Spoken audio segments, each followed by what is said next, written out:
Welcome to the Popish Plot. I'm Nate. I'm Jessica. And I'm Mike. And today we're here because recently one of our lot decided to go on something called a silent retreat. So we're going to do the very odd thing of making a lot of noise about a silent retreat. But people go there and they just be quiet? So, I recently had the opportunity to go to the Abbey of Gethsemani in Trappist, Kentucky. Okay. Now, as far as Trappist monasteries in America go, this is the most famous.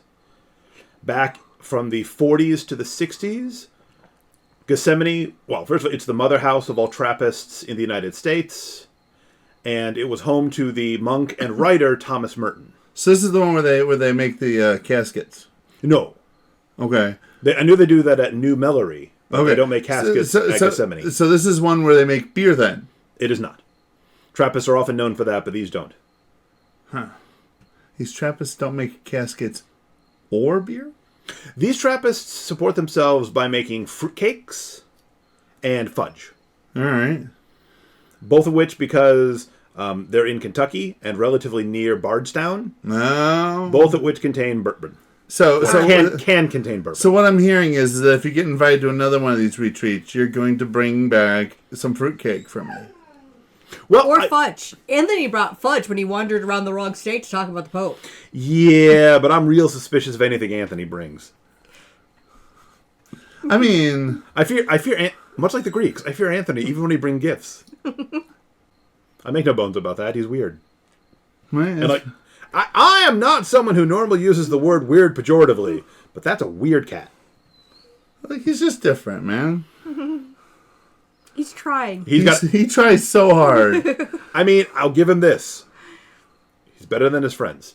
Oh, those people, man. Don't give me... Especially that Rufus one. Ugh, that guy. That guy's so irritating. Oh. It's like he's being deliberately provocative. Mm-hmm. Yes, it actually does seem as though sometimes he is doing whatever it takes just to get under your skin. What kind of a jerk would do that? In any event. Anyway, you were in Kentucky visiting some Trappists who don't make beer or make caskets, but they do make bourbon-laced fudge and fruitcake. So, Trappists of Gethsemani know that Nate is very disappointed in you. No, I'm more disappointed in you. You didn't. They make stuff with bourbon, and you didn't bring anything back. Well, to be fair, the one time I went to the gift shop, I realized I'd left my wallet back in my cell. That'll yeah. Plus, there was a group of college students there, so all of a sudden it got real loud. Anyway, so I realized I had not been on retreat since before the plague. That sounds about right. I had helped to put on a Curcio weekend, but I had not myself been away. And this is something that I was reminded of or it was something highlighted by Pope Leo, the necessity of going away. Pope Francis, may he rest in peace, never took a vacation. You know, he turned the papal vacation residence of Castel Gandolfo into a museum. But fortunately, Pope Leo's already been there a couple times, partially while they're renovating the Apostolic Palace to house a small community of Augustinians. I mean, Pope Francis had to show that unlike the old world and the new world, we don't just take half the year off for vacation. Meanwhile, Pope Leo had to show us the American dream of if you get, made Pope, you are finally allowed to have a vacation. Mm-hmm, mm-hmm. But following the example of our Lord, sometimes we all need to get away. I mean, I am very grateful for all the opportunities I have to serve, but sometimes it gets to be a little overwhelming. Especially since... for another year or so, I have the responsibility of being Grand Knight of my Knights of Columbus Council. Oh, yeah. Before I pass that to some sucker. Yeah. Some poor schmuck you who gotta couldn't give me get more out of the than job. 2 weeks' notice when I need to go and host a dinner for 50 people. Just, at least 3 weeks. In fairness, that was not his fault. You are misascribing blame. Yes. It was clearly the fault of the past Grand Night, who made it later in the month, and therefore I incorrectly thought it was going to be at a different time. Yes, the previous year it had been held at a completely different date. It would have given her significantly more time to plan. That guy's always in Florida. It's because that guy is always in Florida, and it was his going. It was effectively his going out party, so we kind of needed him to be there. So, but anyway, about your retreat that you're talking about, because you didn't talk then. So I was invited to go to Gethsemani, knowing very little about it. Now, the Trappists practice a good deal of solitude. They live in community. They pray together 7 times a day. They do the whole office. But outside of that, there's very little conversation.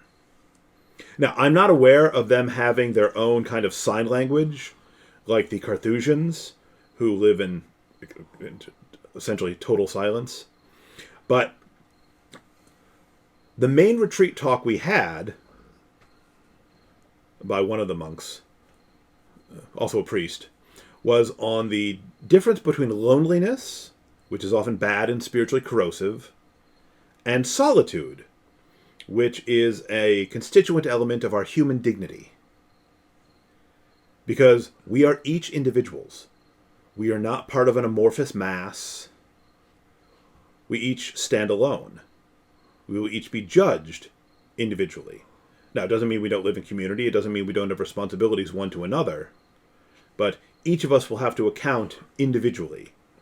So, man is, in this vale of tears, a solitary creature, even when he is blessed, as I am, to have very good friends.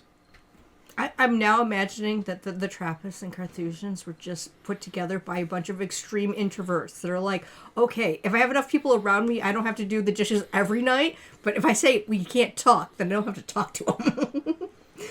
It'd be a different kind of extrovert who thrived in that life, yes. Whereas I, being someone who processes things verbally, and really, I find silence to actually be like actively grating. Oh, you would hate it. I think I would hate that. I mean, I could possibly do a silent retreat, but like a limited amount of time, a prescribed amount of silence for a limited amount of time, and then back to noise. I think I could do that. See, I feel like you need to find a retreat put on by Franciscans, seeing how their founder was like, fine, no one will listen to me talk in town. Hey, birds, you want to hear about God? Or Anthony of Padua, who preached the fish. Yeah, you got to go on a Franciscan retreat, man. Right. They love talking. Yeah, see, but here's the weird thing, right? Because like, I bet Dominicans love talking. I tend to. But it sounds like they're talking down to you, like they're preaching. I tend to assimilate backwards. So, like, if you put me around the people who are always being silent, I, like, need to talk to them. And people who talk all the time, if you suddenly put me around people who are always talking, it's like, it's so noisy here. This is perfect. I'm just going to shut up and let it envelop me. All right. So, about your retreat, where these hours are very the wrong time. Well, so, what I found interesting was how easy it was to fall into the silence. Well, of course, you're sleep deprived. Who gets up at 3:15 in the morning? That's when I go to bed. I only did that once. So, from the first night, we arrive on Monday. We're there all day Tuesday, all day Wednesday, all day Thursday, and then leave Friday morning. The rhythm of life in the monastery is very different. So we start with what I thought of the morning marathon.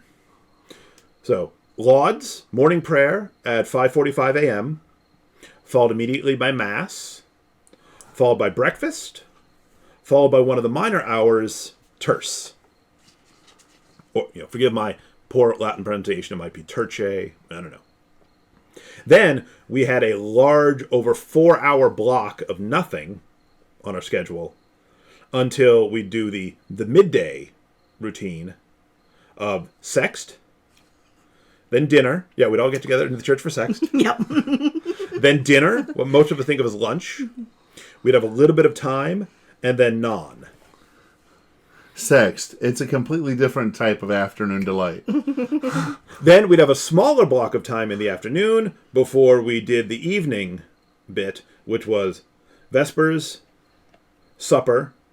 On Monday and Tuesday nights, we had a talk. On Wednesday and Thursday, we had nothing. So I just went to the chapel and prayed a rosary, followed by Compline, which delightfully ends with the abbot blessing all of the monks with holy water, and we're allowed to join in. Ooh. So blessing the monks or getting blessed? Getting blessed. Okay. Blessed. Like, hey, getting spritzed with holy water by the abbot. Look, you give me an aspergillium, somebody's getting wet. No one's giving you an aspergillium. I mean, technically, I was given one once, but I was told to take the extra holy water and feed the roses with it, not, not bless things. And put it back where it belongs, because you know where it goes. I'm blessing all the roses. Nobody said, nowhere does it say I can't bless things with it. You should bless things. I mean... Hey, you blessed me when I arrived. Exactly. It's how we make sure you're not a vampire. You haven't succumbed to being a vampire. By way of test, but I still appreciate it. I can use all the holy water I can get. So... some people were clearly grating against the silence. They were like desperate for any opportunity to talk, even just little thank yous and whatnot. I can go days without talking, so for me it was super easy. Like when I was a kid, I swam. My first job was as a lifeguard. I'm totally sufficient for hours without engaging with anyone else. Put me in a room all by myself. And I will have it, and I will have in the space of an hour at least 6 conversations. Well, but what I found was most impressive is, or most interesting is, most of us spend so much time talking, and not nearly enough time listening. Whereas, yeah, that guy I'm talking with in the room with nobody else, that guy never listens. He's just waiting for his chance to talk. Uh-huh. But when you're confronted with that much silence,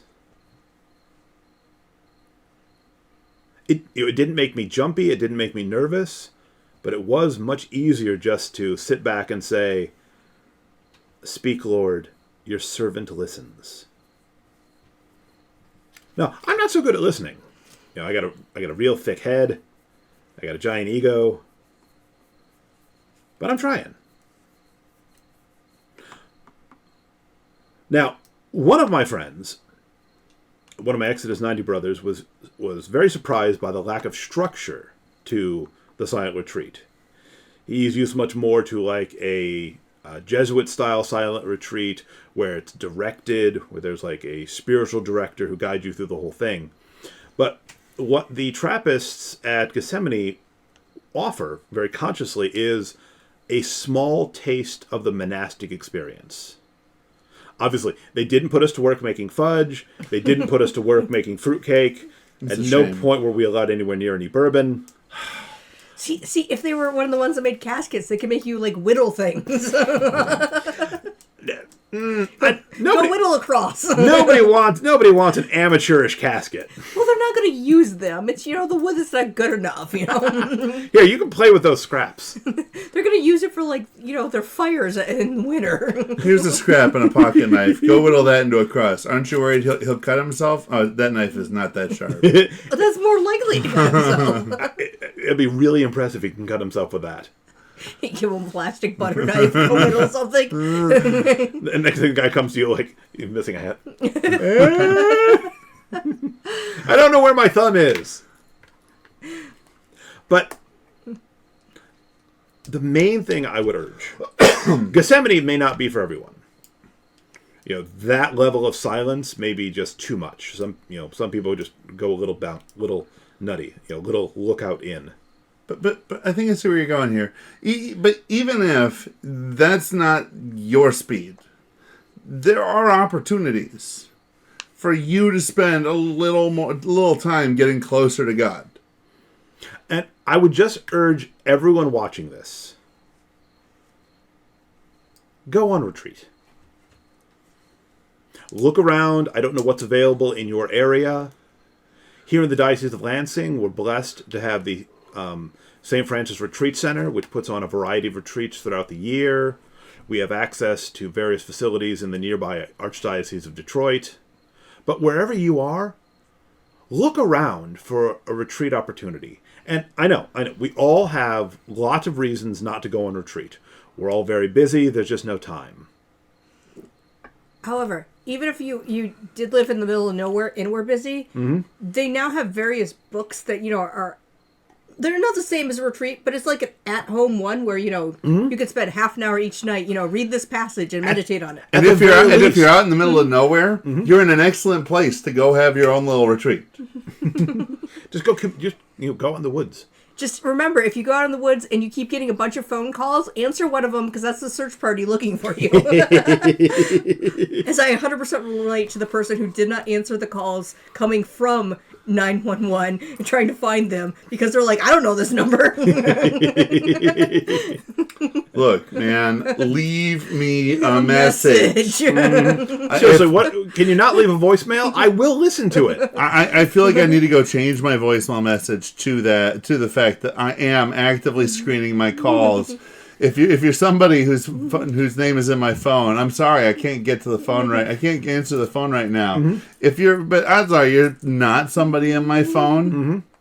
In which case, leave a message. Unless, of course, that message is trying to sell me something. In which case, go talk to your priest. Yeah, go get a straight job.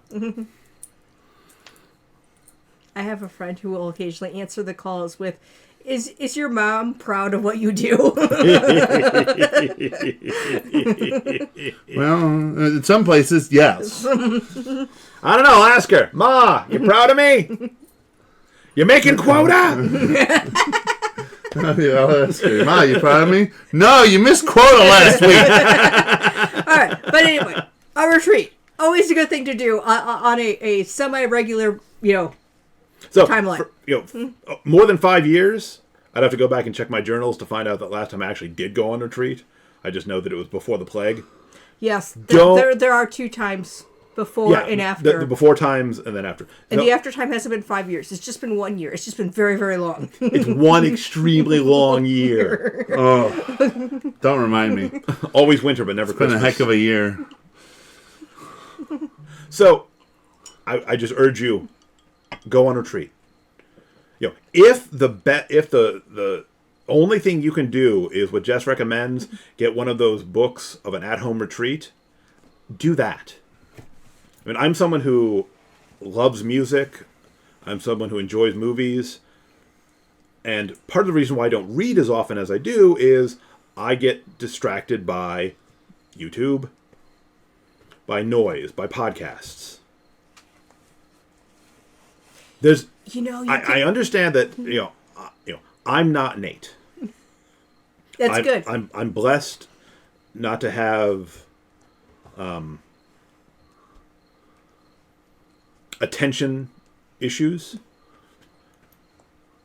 But even I am very easily distracted and don't make enough time, as much time as I ought, to read. So just try to make a little more time in your day for silence.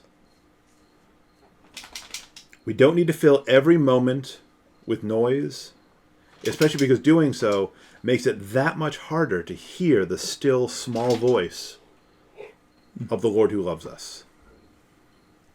So again, just Gethsemani, there's no charge, it's just a free will offering. Monks.org will give you all the information you need to book your retreat, or find somewhere else to go. Just, you owe it to yourself. You owe it to the Lord. Go on retreat. I beg you, go on retreat. And then, as Jess was saying, Puppy begs you to. Puppers wants you to go on retreat. She would like you to first give her all the peanut butter. All the peanut butter, all the treats. And then make it a fairly regular thing. If possible, establish a routine of an annual retreat. If it's been 5 years, don't let it be another 5 years. Go on retreat. So, comment below on the best retreat you've ever been on, or the worst.